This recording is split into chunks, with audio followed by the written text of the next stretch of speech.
अस्सलाम वालेकुम दोस्तों, हाजिर एक नई वीडियो के साथ। और आज की वीडियो में हम एक मेडिसिन पैकिंग बॉक्स डिज़ाइन तैयार करेंगे। डिज़ाइन तैयार करने से पहले अगर आप लोगों ने मेरे चैनल को सब्सक्राइब नहीं किया तो चैनल को सब्सक्राइब कीजिए। इंशाल्लाह डिज़ाइनिंग के related, video editing and photo editing के रिलेटेड बहुत सारी वीडियोस, टिप्स एंड ट्रिक्स जो है वो मेरे चैनल पर आपको मिलती रहेगी। तो आइए आज की वीडियो को बिना टाइम वेस्ट किए स्टार्ट करते हैं।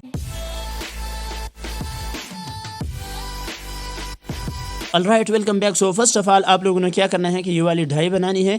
ये एक्चुअली हमने दो डाई बनाई थी, एक टेबलेट के लिए मेडिसिन टेबलेट और दूसरी मेडिसिन सायरप जो शरबत होती है उसके लिए हमने डाई बनाई थी। अगर आप लोगों ने यही डाई बनानी है, आप लोगों ने अभी तक नहीं बनाई, तो आप मेरी पिछली वीडियो को जाकर देख सकते हैं, उसमें हमने डाई बनाई थी। आई बटन में उसका लिंक दे रहा हूँ, डिस्क्रिप्शन में भी लिंक मौजूद है, ठीक है। एंड नाउ आज हमने सिर्फ सायरप की जो डिज़ाइन है वो बनानी है। नेक्स्ट वीडियो में हम टेबलेट की भी डिज़ाइन बनाएंगे। It's okay. एंड नाउ मैं क्या कर रहा हूँ, इसकी वन साइड जो सायरप की है इसको पकड़ के यहाँ तक लेके आऊँगा। एंड नाउ मैं इसके ऊपर क्या लगाऊंगा, गाइडलाइन लगाऊंगा। वन गाइडलाइन यहाँ पर एक गाइडलाइन एंड एक गाइडलाइन पकड़ के हम यहाँ लगाएंगे, सही है। और एक गाइडलाइन पकड़ के हमने लगाना है यहाँ पर। ये गाइडलाइन हम इसलिए लगा रहे हैं ताकि भाई गाइडलाइन हमें बताता रहे कि भाई हमारा काम कहाँ पे चल रहा है, ठीक है। एंड नाउ मैं इसकी कलर जो है, ये स्ट्रोक इसकी मैं ख़त्म कर रहा हूँ, सही है। जस्ट फिल रख रहा हूँ फ़िलहाल के लिए। एंड अभी हमने इसके ऊपर कोई डिज़ाइन करनी है, कोई लाइन वगैरह लगानी है, तो उसके लिए ऑलरेडी मैंने एक पीएनजी डाउनलोड किया है ताकि हमारा टाइम वेस्ट ना हो। एंड मैं इस पीएनजी को यहाँ पर ला के रख देता हूँ। एंड मैं इसको एम्बेड कर लेता हूँ। इसको मैं यू घुमा के ना इसको हम सेट करेंगे, सही है। एंड ये अब प्रॉपर हो चुकी है। एंड इस साइड से भी हम प्रॉपर कर लेते हैं, इस साइड से भी प्रॉपर हो चुकी है, लेकिन ये बहुत छोटी आएगी। हमने थोड़ा सा इसको ऊपर लेके जाना है, ऐसे आर्ट के साथ पकड़ के हम यहाँ तक लेके आएंगे, ओके। एंड अभी हमने क्या करना है, इसकी जो बैकग्राउंड है ना, इसकी कंट्रोल सेव करेंगे और ऊपर से हम इसको छोटा कर लेंगे, सही है। ये इसकी बैकग्राउंड इस वक्त खाली है ना कंट्रास्ट में, तो इसकी मैंने कॉपी लेके यहाँ तक लाया, क्योंकि ये चीज़ जब हम ऊपर लेके गए ना तो नीचे हमें इसकी ऐसे कुछ लुक बनानी पड़ेगी हमें। तो वो लुक बनाने के लिए मैंने ऐसे किया, ओके।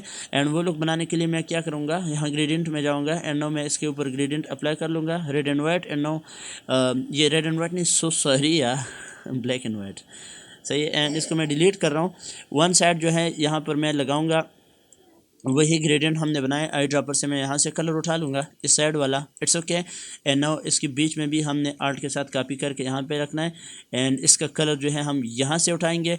एंड बकाया ये जो है ये वाइट रहेगा, लेकिन वाइट को पकड़ के कॉपी करके यहाँ तक हमने लाना है। एंड नाउ मैं ग्रेडियंट टूल लेके ना हम इसकी लुक को सेट करेंगे, सही है। लुक प्रॉपर करेंगे ताकि ऊपर और नीचे वाले दोनों का लुक प्रॉपर आ जाए, ऐसे, सही है।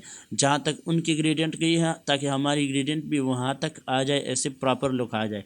एंड अब ये लुक काफ़ी बेटर है और हमने इसमें कुछ हल्का फुल्का मज़ीद भी काम करना होगा जिससे ये मज़ीद भी बेटर हो जाएगा, इट्स ओके।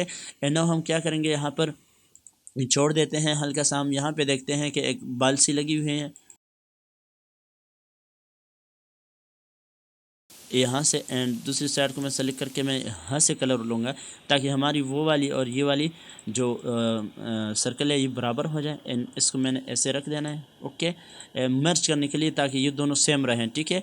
और आर्ट के साथ कॉपी करके हम इसको यहाँ पे रख लेंगे। एंड आर्ट के साथ कॉपी करके हम इसको यहाँ पर रख लेंगे। एंड नाउ हमने क्या करना है, कंट्रोल ए करना है ताकि सारे सेलेक्ट हो जाए। डायरेक्ट सिलेक्शन टूल लेना है एंड यहाँ से इसको आर्ट के साथ इसको माइनस करना है, इसको एंड इसको, इन सबको माइनस करके एक अच्छी सी लुक यहाँ पर जो है वो बन जाएगी, सही है। एंड इसकी ना फिर ग्रेडियंट टूल लेके इसकी लुक थोड़ी सी अलग हो चुकी है। एंड इसको प्रॉपर करना है ऊपर नीचे ताकि प्रॉपर हो जाए, ऐसे, सही है। ऐसे लुक देनी है हमने। और यहाँ पे थोड़ी बहुत चीज़ें होगी उसको ना हम फिर बाद में कोई पिंजी वगैरह लगा के वो सेट कर लेंगे। जैसे ये वाली पिंजी है, जैसे फ़र्ज़ करें मैं इसको इलस्ट्रेटर में ला के यहाँ पे छोड़ रहा हूँ, सही है। एंड इसको मैं एम्बेड करूँगा और एम्बेड करने के बाद इसको मैं छोटा कर रहा हूँ। एंड यहाँ पे ला के हम इस पिंजी को यहाँ पे रख लेंगे ताकि वो जो चीज़ें हमने जो यहाँ पे नीचे ग्रेडियंट लगाए हैं वो चीज़ यहाँ पे ना दिखती रहें। एंड हमें वैसे भी इसकी ज़रूरत पड़ती है, इट्स ओके। एंड नाउ हमने एक और भी पिंजी यहाँ पर ला के लगा देनी है। मैं वो पिंजी भी पकड़ के लेके आता हूँ। ये सारी पिंजी जो है ना, इनकी लिंक आपको डिस्क्रिप्शन में मिल जाएगी, वीडियो के डिस्क्रिप्शन में देख के वहाँ से मिल जाएगी और आप इसको डाउनलोड कर ले किसी वेबसाइट से, सही है। जिस वेबसाइट से मैंने डाउनलोड की उसकी लिंक मैं आपको डाल दूँगा। और बकाया आप किसी और जगह से भी कर सकते हैं, कोई और पिंजी भी कर सकते हैं, कोई ज़रूरी नहीं है कि आप यही वाली पिंजी करें, इट्स ओके। एंड नाउ हमने इसको यहाँ पे ला के रख देना है, मार्जिन का ध्यान रखते हुए, सही है। अंदर रखना है, मार्जिन से बाहर नहीं रखना। एंड यहाँ पे थोड़ा सा नीचे करेंगे ऐसे,